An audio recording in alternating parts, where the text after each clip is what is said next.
Authorities suspected that Sedley Alley was responsible for the murder of Lance Corporal Suzanne Collins, and nothing was going to change their mind. It would take only 4 hours of interrogations to elicit a confession from Alley. He would tell authorities that he had drank beer that day. Around 9 p.m., Sedley was alone and depressed, so he decided to head to the mini-mart for more alcohol. Then he told investigators that he went for a run and encountered Suzanne Collins. But he did not know her name, and he had never seen her before. A drunken Alley got into his vehicle and drove away. On his way out, he heard a thump and realized he had struck the female jogger. Sedley intended to take Suzanne to the hospital, but she threatened to get him into trouble for drunk driving. Instead, he drove her to the nearby park and carried out a vicious assault that only ended when she collapsed after being stabbed in the head with a screwdriver. Sedley was set about covering up the crime, so he decided to make it appear that Suzanne had been raped. He broke a limb off a nearby tree and rammed it into her vagina. Then he jumped into his vehicle and fled from the scene.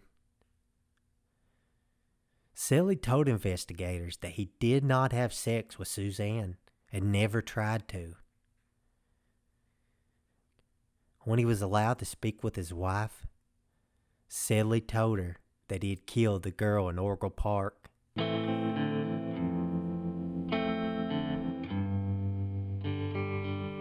Ultimately, some of the confession was corroborated by evidence from the autopsy, but some statements would be disproven. The medical examiner concluded that Miss Collins had been dead for roughly 6 to 8 hours, marking her time of death between 1:30 and 3:30 a.m.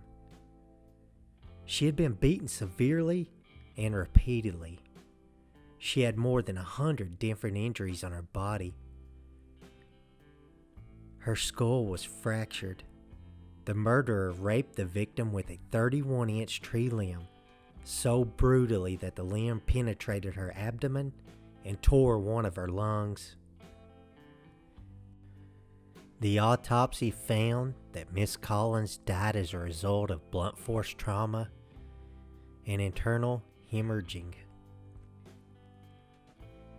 Before Sedley Alley could go on trial, the court would find that he was not competent to stand trial. As a result, he would spend several months at the Middle Tennessee Health Institute. While there, he would be treated by Dr. Alan Battle. Sedley would be put through hypnosis and given barbiturates in hopes of recovering the memories from the night of the murder. Dr. Battle would conclude that Sedley had multiple personality disorder and had at least 2 additional personalities in his body. He agreed to testify on Alley's behalf during his upcoming trial. The case against Sedley Alley would be cut and dry, since he would not claim his innocence at trial. Instead, defense counsel attempted to convince the jury that their client was not guilty by reason of insanity. During the trial, several letters from Sedley to his wife were introduced. In those letters, he discussed faking a mental illness as a defense. In the end, the jury did not believe Sedley Alley.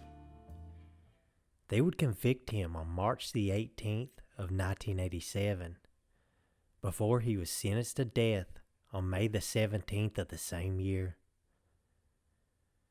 Sedley would wait on death row for many years before claiming his innocence and pleading for additional DNA testing. It was too late for Sedley Alley. After being given a lethal injection on June the 28th of 2006, Sedley was pronounced dead at 2:12 a.m. While his case should be over, it is not. Questions remain, and some are eager to find out the truth.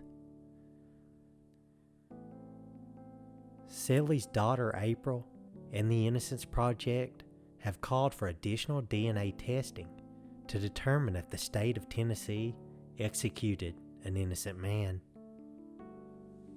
Was Sedley Alley wrongfully convicted, or had justice finally been served? In the next episode, In Cuffs will delve deeper into the evidence for and against Sedley Alley's innocence.